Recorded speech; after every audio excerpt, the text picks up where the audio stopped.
What up? Sorry I'm a few minutes late.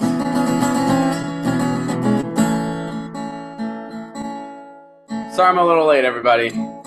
Just a couple minutes. It's Friday. What are you going to do? Howdy, howdy, Joe. Beautiful. That's a nice name. Hi, Jesse. How are you? Delirious Mistakes. Good morning. I prefer non-delirious mistakes, and I make plenty of them. Joe, thank you for asking. I do have plans this weekend because today is my anniversary with my girlfriend. Me and my girlfriend have been together 1 year today. So thank you for asking. And it's been a really cool year. I'm a lucky dude. And so we're going out to dinner. We're going out for a nice dinner. We're going out to this Italian joint that she recommends. I've never been, but she's been before. So we're going to go there. Good morning, YouTube. Good to see everybody.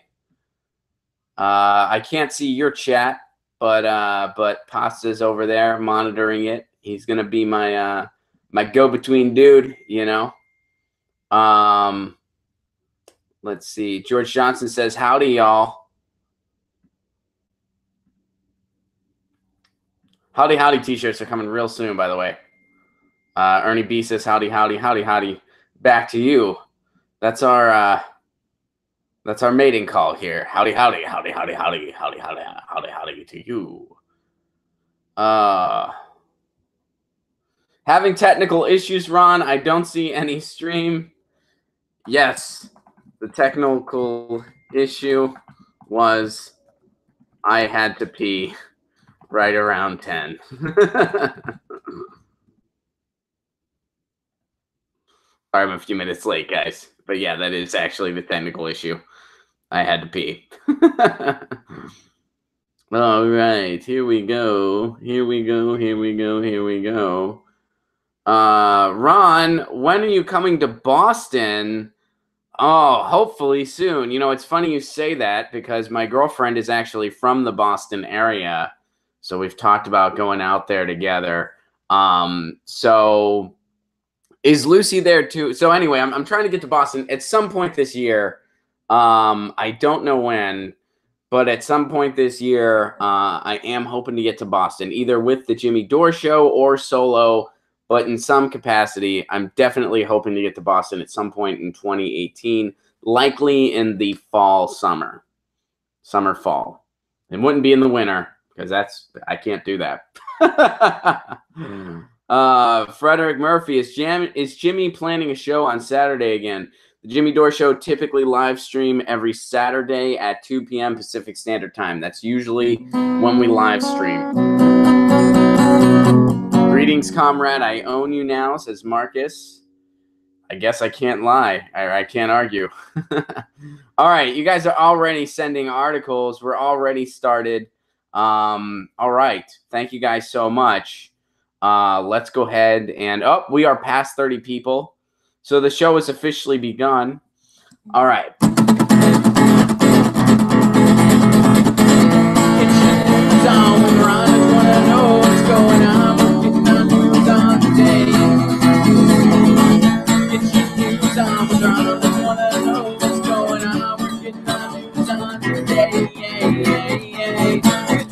Article at Ron Placone. Go through it together and make it our own. Get your news on with Ron. I wanna know what's going on. Get the news on today. Yeah, yeah, yeah, yeah, yeah, yeah, yeah. Oh, snap.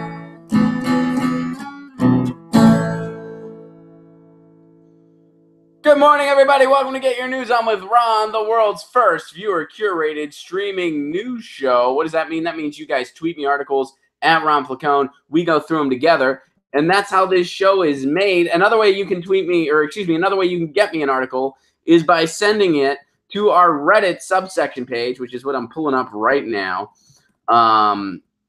We got our Get Your News On with Ron subsection, and oh shit, you guys have been blowing up you guys have been blowing up the Reddit. Cool. All right, let's go through some of this. And you guys are tweeting me articles. Some of you guys started tweeting earlier this morning before the show even started, which I appreciate. But it's hard for me to find the exact start time of when you guys started sending stuff. So if you sent something early and I didn't get to it, and you're like, man, I sent my shit early, why didn't it get to it? It's because I didn't scroll down far enough and I didn't see it. So it's definitely best to tweet me when we're live. But you know, I do my best to start at the bottom of the timeline the best I can. But general rule of thumb, just so no one feels like they got left out or gypped or whatever, try to tweet me while we're live. That's the best way to do it.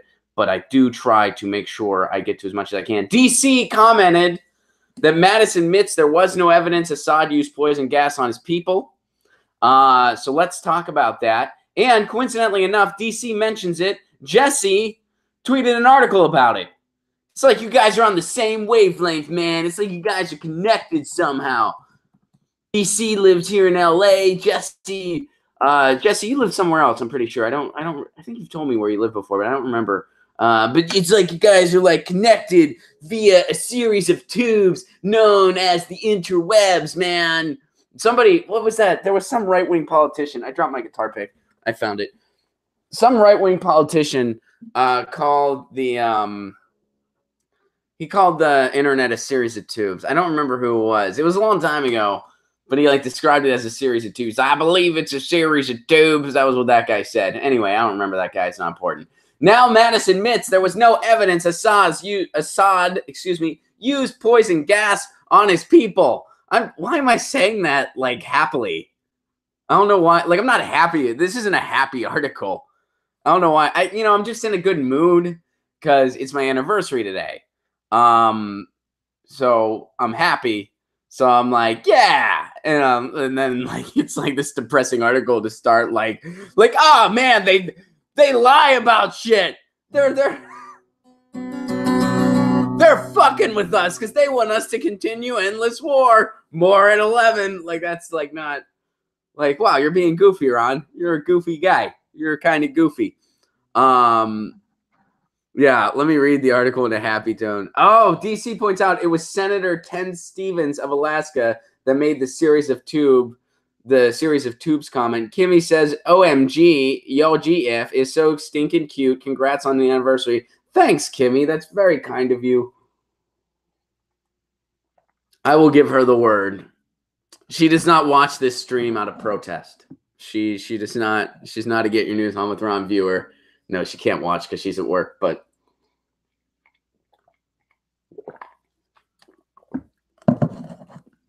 true intel on Syria. The normal filters in the area were clean card filters.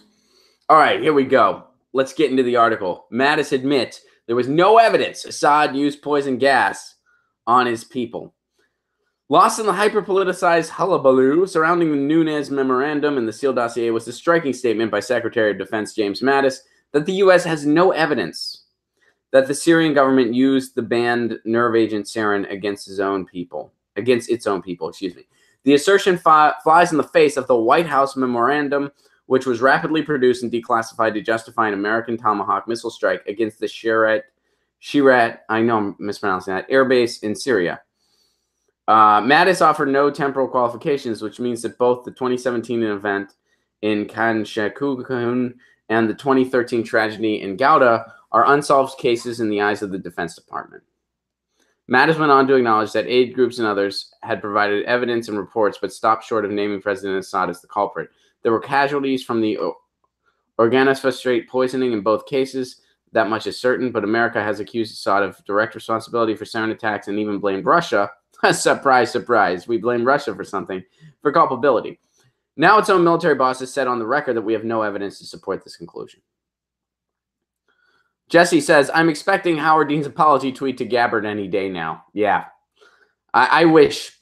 We both wish. We all wish. Let's not. I dropped my pick again. God damn it. I'm just all willy-nilly today. Can't hold on to a guitar pick. So, here's here's the thing here. When it comes to what's really going on in Syria, you really need to talk to the people that are being boots on the ground.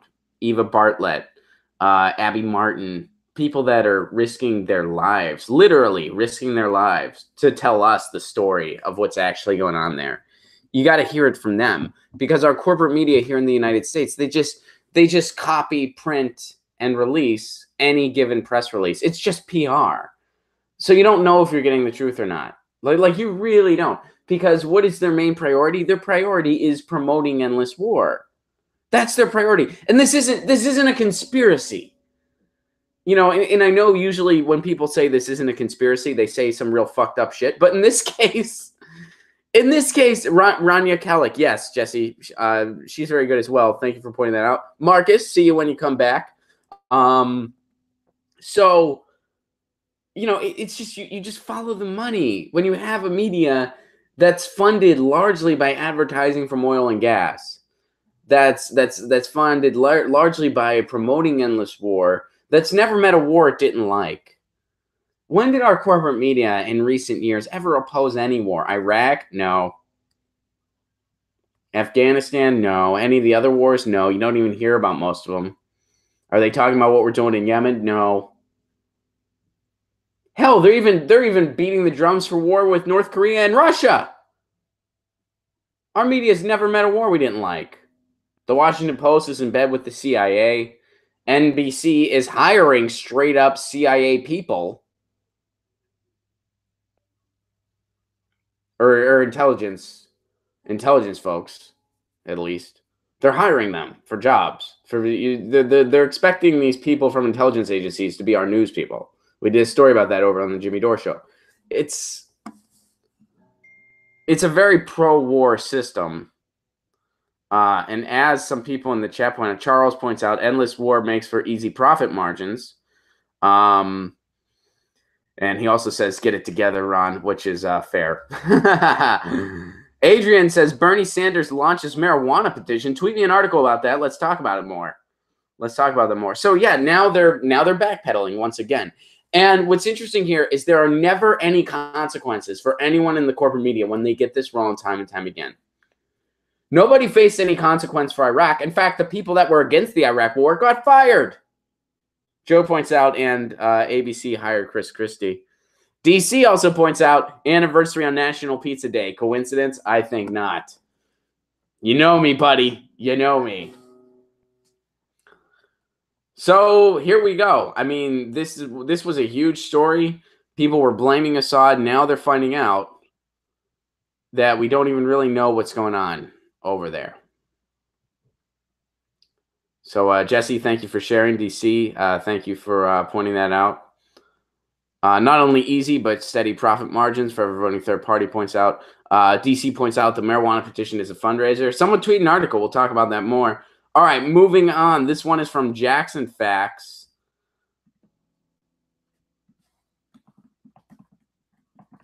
Let me give it a Get Your News On with Ron retweet. All right, this is from World Watch. Let's see. Livestock and climate change. What if the key to climate... Okay, this is from 2009, so this is a little dated. But let's go through the... this is a pretty long thing. I'm not going to go through this whole thing. It'd be way too much. But let's go ahead and touch this. Jackson is on a quest to make me vegan. That's a disclaimer here. Whenever the causes of climate change are discussed, fossil fuels top the list. Oil, natural gas, and especially coal are indeed major sources of human caused emissions. But we believe the life cycle and supply chain of domesticated animals raised for food have been vastly underestimated, and in fact account for at least half of all human-caused GHGs, greenhouse gas emissions. If this argument is right, it implies that replacing livestock products with better alternatives would be the best strategy for reversing climate change. In fact, this approach would have far more rapid effects on greenhouse gas emissions and their atmospheric concentrations, and thus on the rate the climate is warming, than actions to replace fossil fuels with renewable energy. So this is even more significant, they're saying. Livestock are already well known to contribute to greenhouse gas emissions. Livestock's long shadow. The widely cited 2006 report by the United Nations Food and Agriculture Organization estimates that 7,516 million metric tons per year of CO2 equivalents. All right, cool. Thank you for sharing this. It looks like this is all different livestock, Jesse. So I'll have to look more into this. I mean, this article is very long. We don't have time to go through the whole thing. But thank you for sharing, Jackson. I do have it on hand. I do have the other resources you sent me, and I will definitely be looking into it. Thank you for sharing. But we definitely have to be. Let's move on to some stuff that's kind of topical. Let's see. Oh, so let's see here. Just returning to how meat was eaten 45 years ago would cut the greenhouse emissions, for voting third party points out. Dem Socialist says, I'm about to go vegan in the next couple weeks. So you're converting people. You're converting people, Jackson. Let's see. All right, this one's from Edwin. And we're gonna have to look into the shutdown too. We're gonna have to do that. Let's go to Edwin's article first. Then after that, we're going to go over to the almond milk is delicious, Jesse points out. I love almond milk's the only milk I'll drink, actually. I only drink almond milk. Then we're going to go over to the Reddit because there's some stuff on the Reddit. Okay, end of Merkel. Socialists are pulling Chancellor into downfall as party deteriorates. This is over in Germany. A rebellion is growing in the ranks of German leader Angela Merkel's conservative CDU party. Former allies believe she has ceded too much power to the left-leaning SPD in order to rule for a further 4 years as the head of a coalition government. Popular Bird newspaper, speaking of an uprising building against her, wrote this morning, after 18 years in as head of the CDU, the criticism against her has never been so massive or so fierce. Conservative MP Sylvia Pantel said Mrs. Merkel will face opposition at the next party congress, adding, the simple nods of acceptance she is used to will not take place. Mrs. Merkel has handed all the top ministries in Germany, including finance and foreign, to the SPD. The price the party demanded to form a government with her following an indecisive general election last year, which saw her party's majority slashed by the anti-immigrant Alternative for Germany upstarts. Former Merkel ally Friedrich Merz said, if this CDU still accepts this humiliation, then it has abandoned itself. Wow.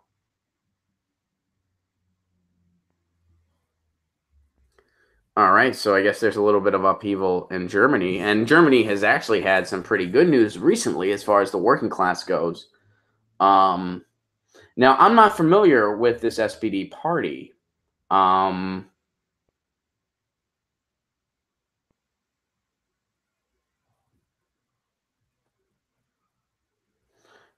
it is a left-leaning party, according to this, and it's saying, so it's not saying that they're, here, I guess let's just Google it. SPD party, Germany.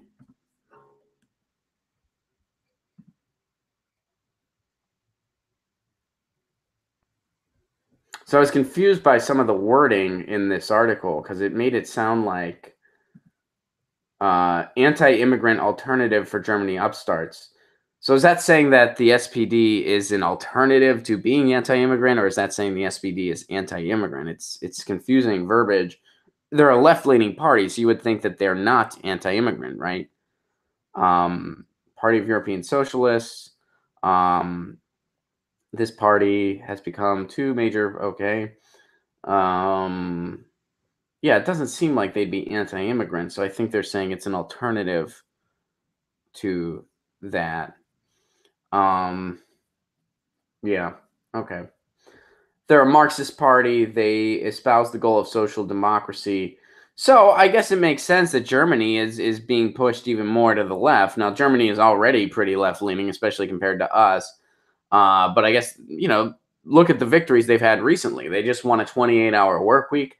They just won they won higher wages in addition to that 28-hour work week. Germany's doing pretty good. They're leading the way pretty solid. And I'm not totally fluent in everything with the SPD. I'm confused by that verbiage in regards to anti-immigrant. But, it seems like Merkel's being pushed by that party. Edwin, thank you for sharing. Oh, here's some shitty news. This is from Donald.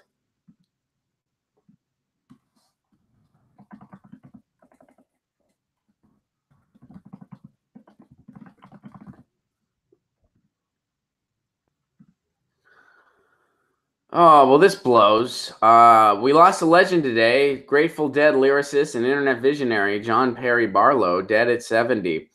We will create a civilization of the mind in cyberspace, the famed lyricist and dedicated activist once wrote. May it be more humane and fair than the world your governments have made before. Interesting.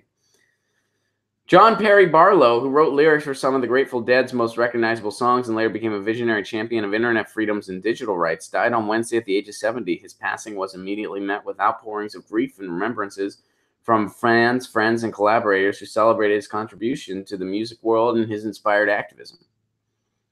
The life is fleeting, as we all know. The muse we serve is not, said Bob Weir, Grateful Dead guitarist who co-wrote many songs with Barlow during the band's long run. John had a way of taking life's most difficult things and framing them as challenges, therefore adventures. He was to be admired for that, even emulated. He'll live on in the songs that we wrote. Cool. Cool sentiment. Not cool that the guy died. And 70 is way too young. That's way too young to die. 70 is, especially in today's day and age. But it's one of those things when you see these music legends that, go early and stuff, they may not have had a lot of years to their life, but they've had a lot of life to their years. You know what I mean? And even though I'm not necessarily fluent in the Grateful Dead. To be honest, I don't really, I never really caught on to them. You know what I mean? And it's, I'm open to it. Like I want to get it. A friend of mine that runs the comedy club in Nashville, I told him, I was like, dude, I want to get the Dead, but I've just never clicked with it. It's not that I've like ever really tried. Like I never really sat down and truly tried, but I've tried a couple times a little bit, just, it didn't click with me, but I want to try to get it. And he told me, he's like, dude, just get as many live bootlegs from 72 to 77 as you can, listen to them. And if they don't click with you, then the Grateful Dead just isn't for you. And I still haven't done that, but I guess I need to, because the Dead, and it's interesting the different groups of people that love the Dead, for whatever reason. Like Greg Ginn from Black Flag. Did I say Black Flag? Wow, it's Friday, you guys. Black Flag. He loves the Dead. Like this punk rock pioneer. He loves the Dead. Then, of course, there's a lot of people that just don't connect with the Dead. And I've never connected with them, so I'm sort of just not on one side or the other, really. I'm open to the idea that I still might, but I haven't yet. But hey, man, you're never too old. I just really got into a new sport this past year. And I'm a little past the age of getting into sports typically, but I got into hurling and I love it now. Anyway, start with me and my uncle, forever voting third party, says Daryl, irony in the pun of the band's name, bad joke, sorry. So yeah, I'm sorry to hear that. This is my first hearing of his passing. Henry Rollins, I don't know if Rollins is into the Dead or not. Is he? I'm not sure. I know Greg Ginn is, the guitarist for Black Flag. I don't know if Rollins was or not. I'm not sure about that.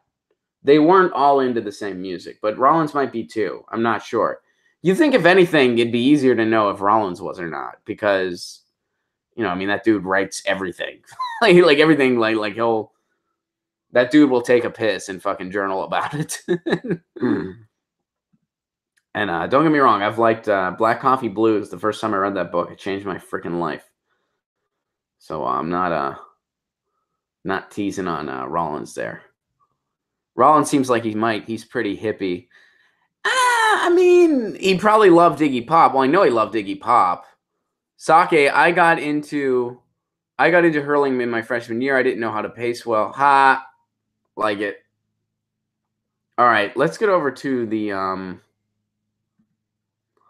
We got a few things from the chat too.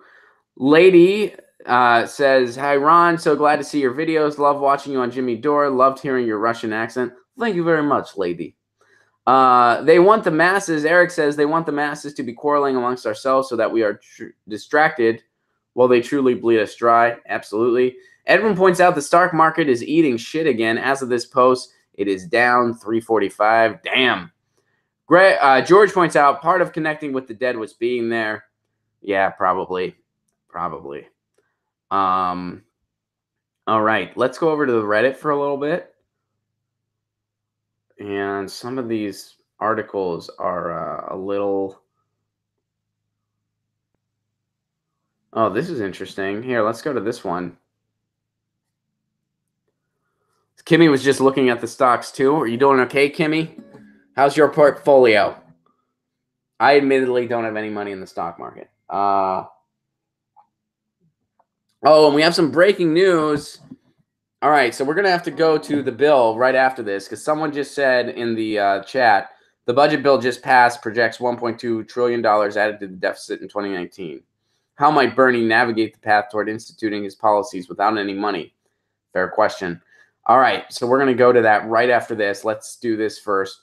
Here's an interesting story. I'm a Stanford professor accused of being a terrorist. McCarthyism is back. This is by David Palumbo Liu. I am used to receiving abusive messages and being publicly maligned. Now, however, attacks on me have reached troubling new heights.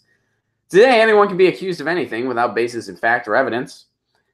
And that accusation can be instantly trumpeted over the airwaves, unchecked by any journalistic standard. As a scholar activist, and I'm pretty sure this person is one of 5, academia in many ways is little more than a corporation with textbooks. There are a few truly radical academics left, but they are a dying breed. This is coming from somebody who went to grad school and then made the very conscious choice not to continue. I got out after my master's and was like, no. Forever Voting Third Party mentions that Jerry Garcia's guitar was wired in stereo, EDB left, AGE right. That's pretty cool. I didn't know that. Last month, the Stanford Review, a right-wing publication co-founded by Peter Thiel and based on my university campus, wrote that I helped set up an organization that is undeniably a chapter of a terrorist group and demanded my resignation. Their article was picked up by groups like Jihad Watch, Campus Fix, Campus Reform, Fox and Friends, and other right-wing media outlets. The organization I belong to is called the Campus Anti-Fascist Network. We advocate for organized resistance to fascist violence on campus and for educating our communities and others as to the nature of fascism today. We claim solidarity with a proud tradition of anti-fascism dating back to the early 20th century. The group was founded shortly after the election of Donald Trump and responded to the steady rise of well-funded right-wing campaign on college campuses. We do not and never would advocate for initiating violence. The attack on me is part of a broader phenomenon noted by the American Association of University Professors, which claims that college campuses are the new battlegrounds for conservative groups, far-right organizations, and white supremacists. These groups are all trying to intimidate faculty and students, to recruit members, and to attract publicity. Not just careers and reputations are on the line, but personal safety as well. Today, we are seeing the resurgence of a wretched phenomenon we thought we had put behind us, McCarthyism, which involves the use of tactics involving personal attacks on individuals by means of widely publicized indiscriminate allegations, especially on the basis of unsubstantiated charges. Yeah, I mean, and higher ed's in a really weird place right now.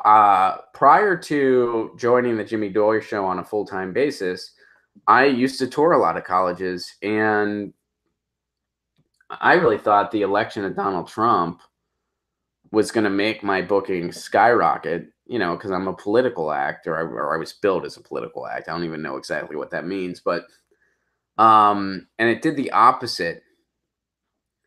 I got pretty much no bookings whatsoever. When I sent in a new trailer to my college agent, she said we couldn't do this at colleges at all. And I said, why? And she said to me, and this is from her mouth, and she wasn't happy to bear this message, mind you. She said, colleges just aren't buying anything political right now. She said, I received a complaint last week about an act just because they made students think about politics. Duquesne, question mark. Duquesne's where I went to grad school, yeah. Lee Camp has pretty much the same experience after the Fox News thing. That's true, yeah. Lee Camp kind of got pushed out of colleges. Same thing happened to me. You know, they basically, they were like, we don't want anything political. We don't want to, you know. And in the meantime, you have these fringe ideas that are creeping in because you're not wanting to confront any ideas. You know what I mean? Like it's like you're trying to just stifle the idea of free thought in general, so people are susceptible to what's going on there. And now you have McCarthyism on campuses. You have these fringe extremists going on campuses because that's what's going on in our world at large. You know, I mean, with the rise of the alt-right, with white supremacy, and you know, that's always been around. It's just now, you know, and Trump is responsible for that largely because he's empowered these people. You know, racist people, hateful people, white supremacists. These are inherently cowardly people. Why? Because their entire ideology is based upon hatred of those that are different than them. That's their entire ideology. So that's inherently cowardly. So what do they need? They need a figurehead to empower them to crawl out of the gutter. Donald Trump empowered them to crawl out of the gutter, and they did. That leaks all the way to college campuses because young people are still susceptible to ideas. So now they've also chosen ignorance. Chromatic Tree, you're right. And Chromatic Tree, you are a college student. I know that about you. Maybe you can. What are your thoughts on what I'm saying? Am I in the right? Am I in the wrong? Am I kind of? It seems like political ideas are still on college campuses. College kids are still political. I learned that when I was touring colleges. You know, they're still political, but those ideas, oh, we don't want safe space. We don't want to talk about that. So now you see fringes creep in, and Chromatic Tree says, you are so right. I don't want to be right about this. I want to be wrong. To be honest with you, I don't want to be right. I don't think it's a good thing. It's a very bad thing. So on average, how long does it take to get a Jimmy Dore Show video up after record? That totally varies. It varies on the topic, how timely it is, whether it's an interview or not, et cetera, et cetera. So yeah, I feel bad for that professor. And I hope he's able to continue his work because professors like him are unfortunately a dying breed. Chromatic Tree points out, my political science professors seem like they are shying away. Yeah, they're teaching freaking political science. They're the people that should not be shying away. That's terrible. Goes back to which beast you feed at colleges. Yeah, I mean, you know, it used to be that, you know, academia was hard hitting, but then all of a sudden it became all about making sure you kept tenure. And yeah, it's not, you know, some people ask me why I chose not to stay in academia, and there's a long number of reasons, but yeah, I'm glad I didn't. I'll say that much. All right. So we got a lot of stuff. All right. If you guys have not sent an article now, please do not send one for the rest of the day because we got a lot more to get through, and we are not going to get through it all. So yeah, let's see. I'm kind of lucky. My post-war America professor wasn't quiet, especially now. There's still, and I hate to use this cliche, there's still good apples, quote unquote, out there. You know, I mean, I was lucky. I had a really good colleague during my grad school experience that kind of took me under his wing, and we even published some stuff together. But all right, so let's see what happened with the bill.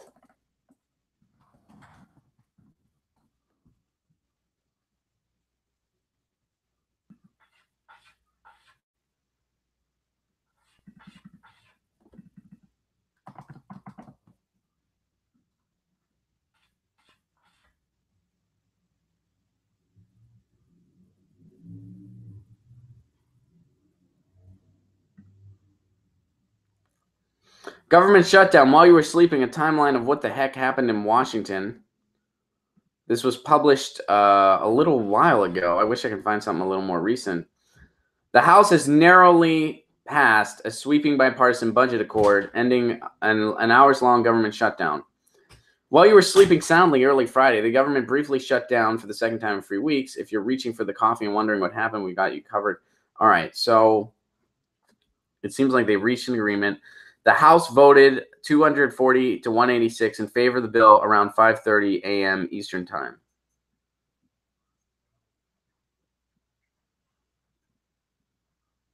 President Trump signed the oh, wait, this is the last one. This article sucks ass. This article is fucking pathetic. Let me try to find a better one. I'm sorry. Yeah, wow. What the fuck?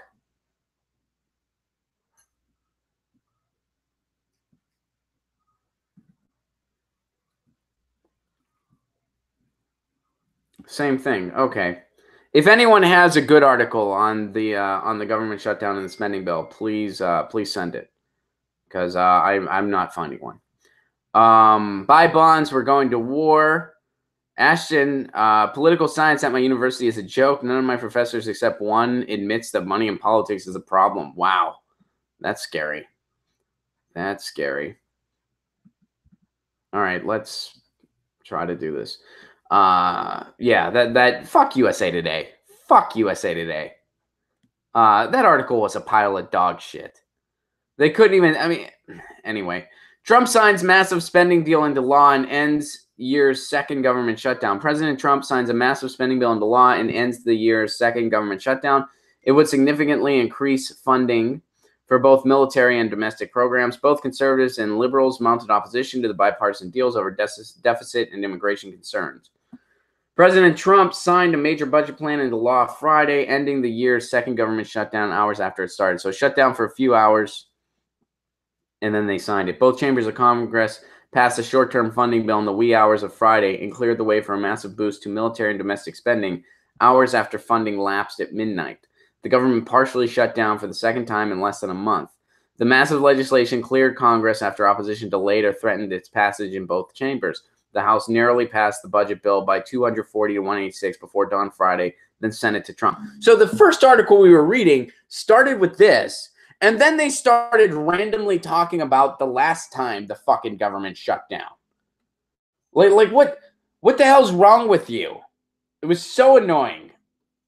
CNBC, they can at least follow a timeline in a freaking article, which is more than USA Today can do. That's how low our standards have gotten because of how awful our corporate media is. If you can follow a timeline, you're ahead of the curve. Tell me what happened fucking today. Don't be like, so here's what started to happen today. But remember the last time? Here's what happened then. It's like this article. And then later at the end of the article, it said, oh, look, a balloon. And it just trails off. That's how the article ended. Unfreaking real. So anyway, Ron, stop bitching about the last article. You've moved on to greener pastures. I know, guys. I'm just venting here. Here we go. Trump tweeted Friday morning that he signed the legislation. Just signed bill. Good job, Trump. Our military will now be stronger by every... Here, wait. Let's pretend it's the State of the Union while we're reading Trump's tweet. Just signed bill. Our military will now be stronger than ever before. All right. Why is he talking about the military? Because that's the only time he ever gets praise. And he's a PR specialist. That's what he does. Think of it like a little child. When you praise a child for something, they'll do it more. Did you ever laugh at a little kid's joke? They keep repeating the same joke over and over again because you praised them and found it funny. That's what they do.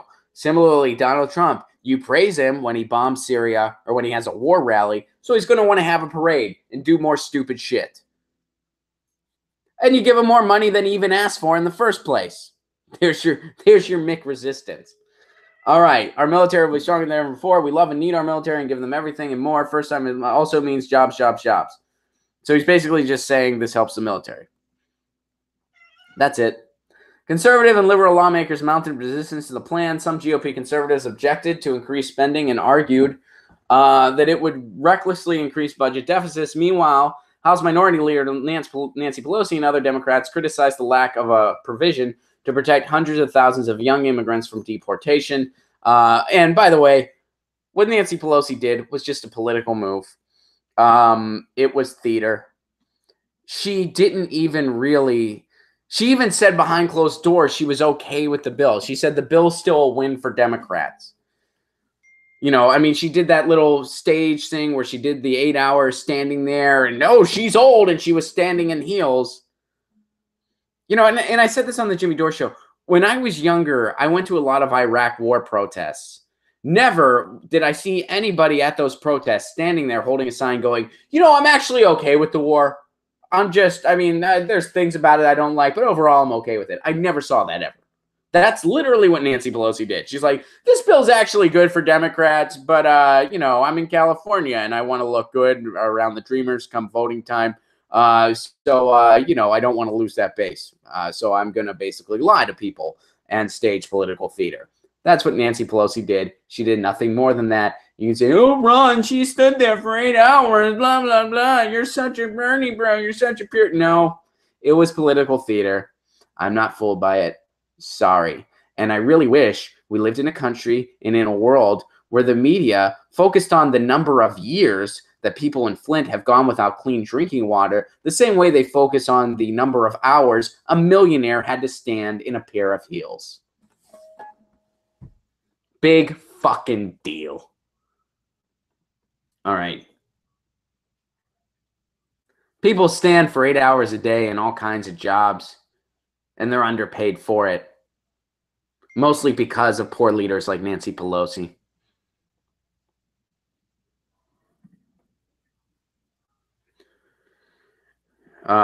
Bracing self for Republican deficits, freak out at Bernie spending program. Ashton says, I got into many heated arguments with my professor because he refused to admit that the people who fund campaigns have influence over the person when they are elected. You're a smart person with a PhD, question mark. Yeah.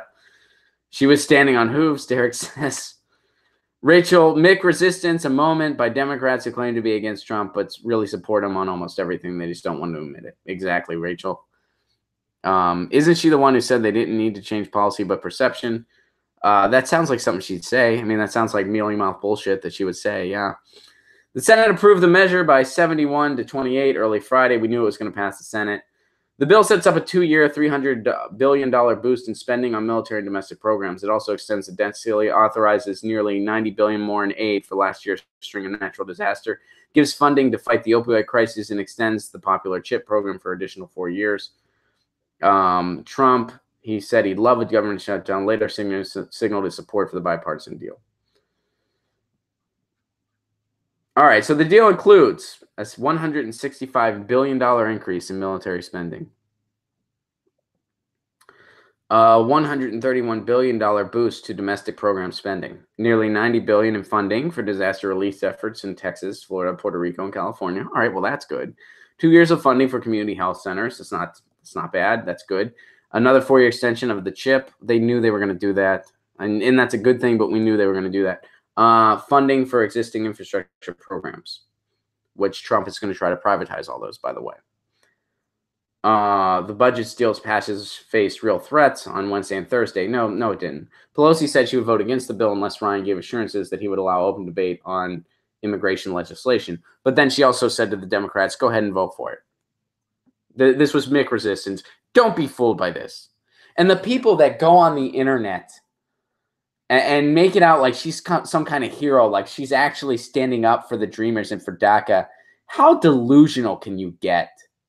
How blinded by your partisan bullshit can you get that you don't see through something like that? And if you're clapping and applauding her and applauding bullshit political acts like that, and you consider yourself part of the left, either fucking open your eyes or get out of the way, because you're not helping. You're actually a bigger, you're a bigger hurdle towards progress. You're halting progress even worse than the right wing. And you know, I used to tiptoe around that. I can't anymore.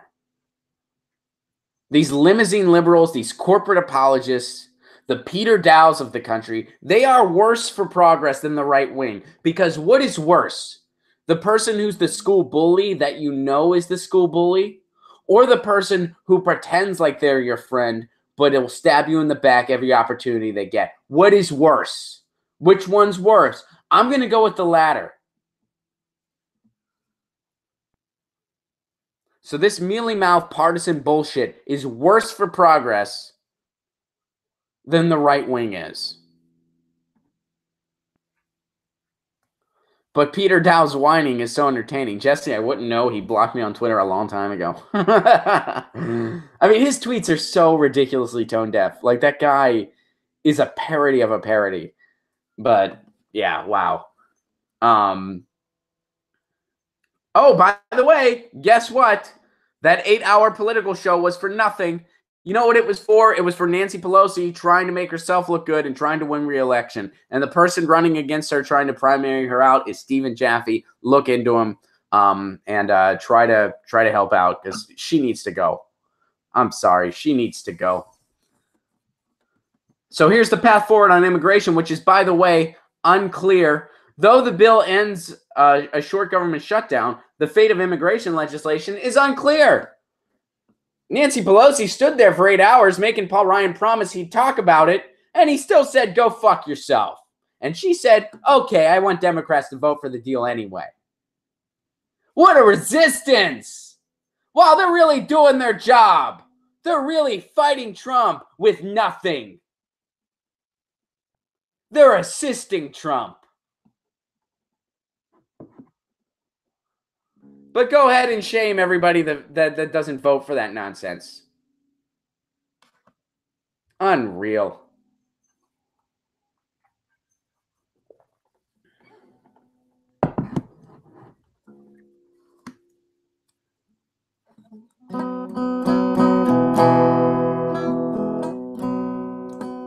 I gotta strum the guitar. I gotta get this out of my system now. Because you know what? Tonight is my anniversary with my girlfriend, and she doesn't want to hear this shit. She does not want to hear it. When we're at dinner, I'm going to be like, you know what? Like, and she'll just be like, dude, this is like I have my own personal stream, and I just don't. I can watch this on YouTube. So I got to get this out of my system now. My girlfriend's very political, don't get me wrong. It's just, you know, sometimes someone like me has a problem shutting it off. You know, like I have a problem shutting it off. And I don't always shut it off at the right time. And, you know, in the anniversary dinner, that's time to shut it off, right? And, you know, so I got to get it out of my system now. I got to get it out now. It's for my anniversary's sake. My girlfriend thanks all of you. The Dutch resistance took people into their home. These people whine on Twitter. I'm with you. George Johnson says, hashtag the assistance. So Big Trouble asks, what's the best argument against people who say Democrats are the best we have right now, so we have to support them? The best argument is, guess what the definition of insanity is? Doing the same thing over and over and over and over again and expecting different results. It's about movements and it's about policy, and you need to put those over party. Are there people running as Democrats I'd be happy to vote for? Yeah, absolutely. They're trying to infiltrate the Democratic Party, and they're progressives. But you know what? There's also some independents and Green Party people I'd be happy to vote for. There's also some Republicans. Remember Sam Ronan when we had him on? He's a progressive that's trying to infiltrate the Republicans because they don't have all the DNC bullshit that we have, or that the Democrats have, rather. I shouldn't say we, because I'm not a Democrat, never was. But I used to think, well, Democrats are the clearer glass, so of course I'm going to vote Democrat. But I can't do that way. I can't do that anymore. 2016 proved the fence is very divided. And on one side, you have Republicans that have gay friends. Not that, you know, again, when I say that, I'm not trying to make light of GLBT issues. Of course, LGBT issues are very important. But, you know, you can't be you can't be against living wages. You can't be pro-fracking. You can't be against universal health care. You can't be against, you can't be against environmental issues. You can't be against hiring the taxes for the 1% and call yourself a leftist just because you're all about LGBT issues. Or you know, like, you can't just be socially progressive and totally fiscally right-wing and call yourself a progressive. You're not a progressive. You're at best a moderate. You're at best center-right. That's the point I'm getting at.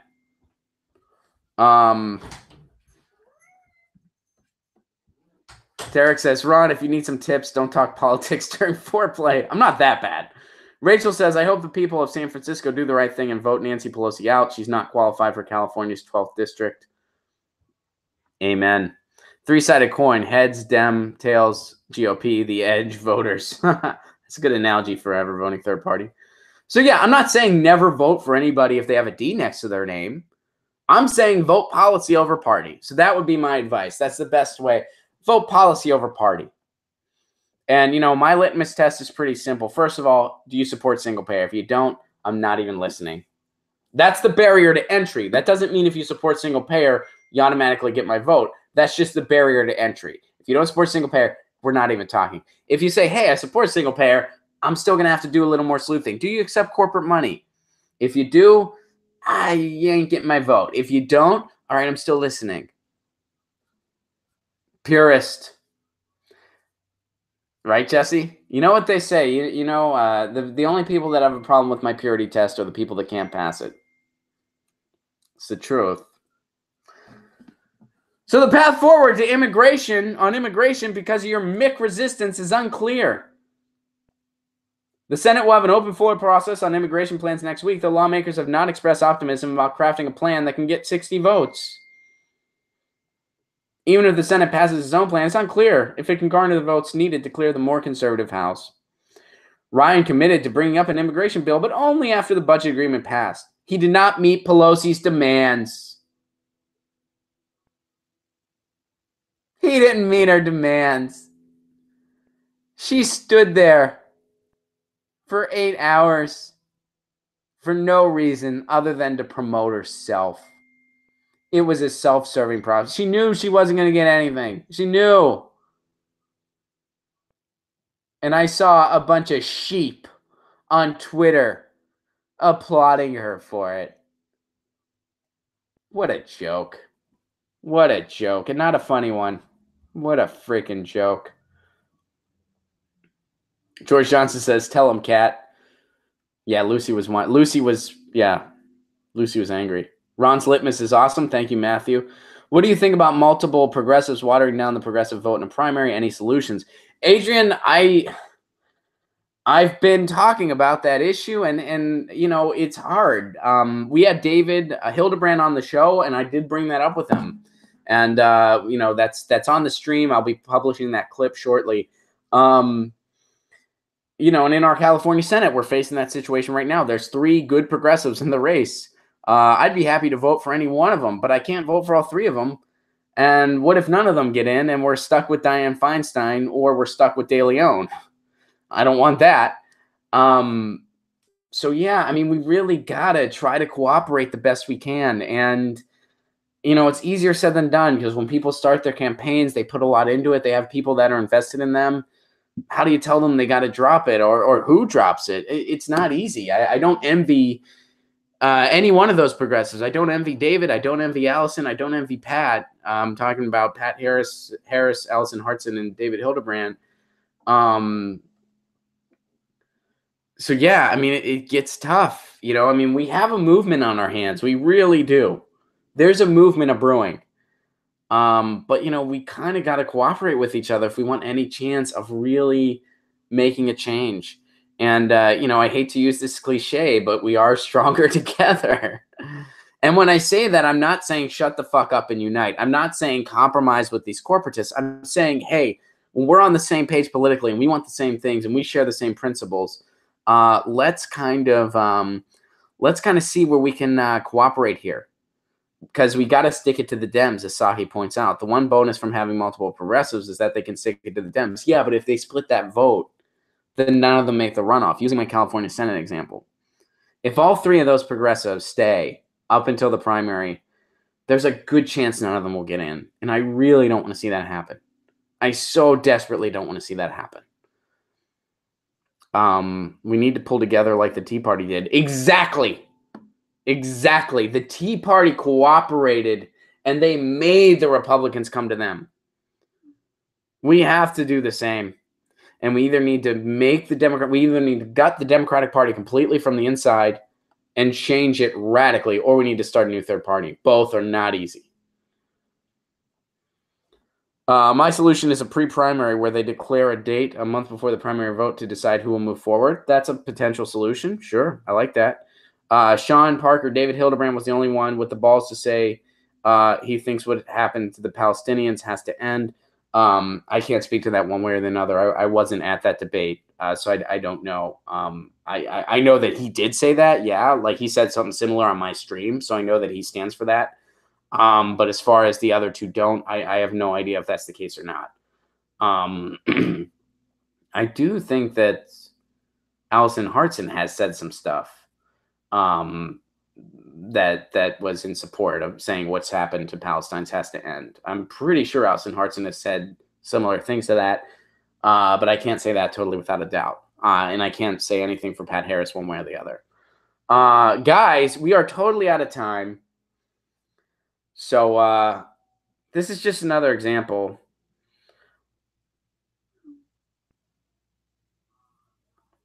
This is just another example of bipartisanship being code for screwing over the American people with the help of both parties. This is just another example of a MIC resistance. This is just another example of a corporate Democrat using dreamers and using immigrants that are scared to promote herself and create this facade that they're actually fighting for you. And by the way, Stephen Jaffe, who is primarying out Pelosi, Stephen Jaffe will be on this show on February 21st. So get your questions ready for him now. On February 21st, Stephen Jaffe will be on this show. He is primarying Nancy Pelosi. Maria Estrada will be on this show on February 14th, which is Valentine's Day. Maria Estrada is running against Anthony Rendon. Anthony Rendon is the corporate Democrat who is stopping single payer from happening here in California, which in many ways is also hurting the rest of the country too. Because if California led the way on single payer, a lot of other states would follow. So that's coming up. We're trying to make a thing that typically guests are going to happen on Wednesdays. That's going to kind of, Pasta, who helps me, who books the guests. We're trying to make Wednesday be the guest day. So kind of get ready for that, because I know you guys help. When the guests are booked, you guys have a job too. You guys have to get your questions ready. So Maria Estrada is the next one on February 14th. Look her up, learn more about her. She's running against Anthony Rendon. I know that's kind of California-centric, but it affects the rest of the country as well. So just because you're not in California, this is still important, because Anthony Rendon's stopping single payer. So I have a feeling that currency is falling fast. Yep, it is. So guys, Marcus points out it is bipartisanship, BUI partisanship. I like that, Marcus. That's very clever. I dig that a lot. So guys, thank you so much for letting me get this off my chest so I don't bring this into my anniversary dinner tonight. You saved me. You saved me. But guys, seriously, thank you so much for making this show possible. I cannot do it without you. We do this. This has been Get Your News On with Ron, the world's first viewer-curated streaming news show. If this is your first time, the way this works, you guys tweet me articles at Ron Placone, or you post articles on our Reddit subsection, and we go through it together, and that's how we build the show. None of these articles are pre-planned. None of these topics are pre-planned. That's how this works. And sometimes if there's a certain topic we want to talk about, I'll Google an article, and I'll find an article that's real shitty, and I'll bitch about it and go to a different article. That's all part of the fun here. That's how we do things. Guys, I really want to expand this show to 2 hours. I got to less than half of the articles you guys tweeted. I would like to get to a lot more than that, preferably all of them. But I'd like to get to a lot more. So really need to work to get this show up to 2 hours. How can you help? Become a patron. Patreon.com/Ron Placone. You can give it any level you're comfortable with, and you get all the same perks, by the way. I want to point that out.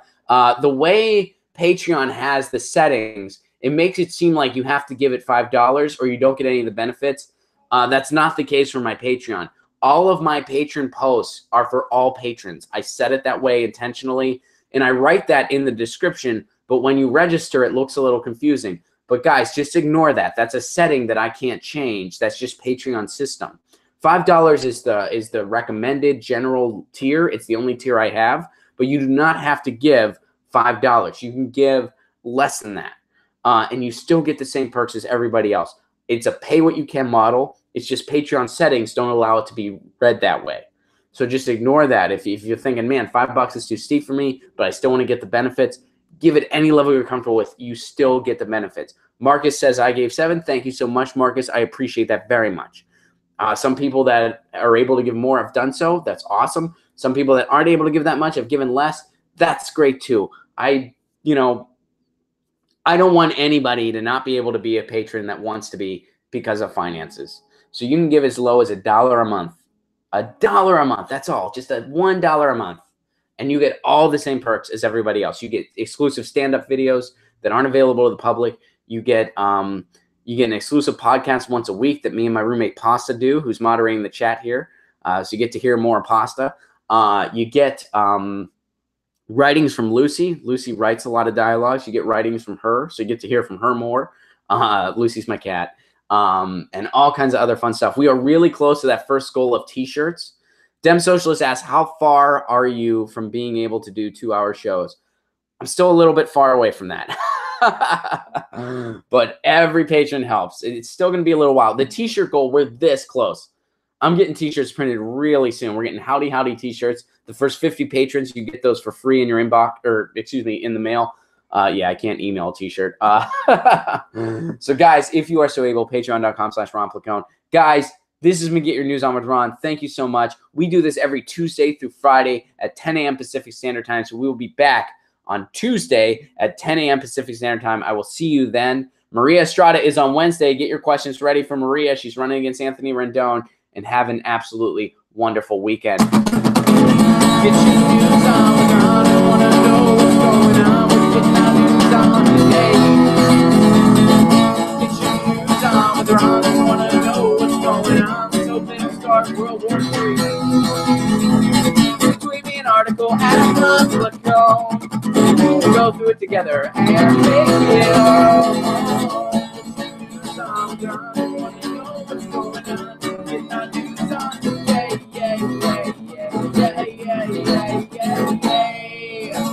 Thank you guys so much. It's been Get Your News On with Ron. Follow me on Twitter at Ron Placone. RonPlacone.com. Find out when I'm coming to a city near you. I got some more tour dates coming up. They will be announced soon. Patreon.com/Ron Placone if you are so able. I will see you on Tuesday at 10 a.m. Pacific Standard Time. In the meantime, stay safe in this crazy world of ours. I love you all very much. Peace.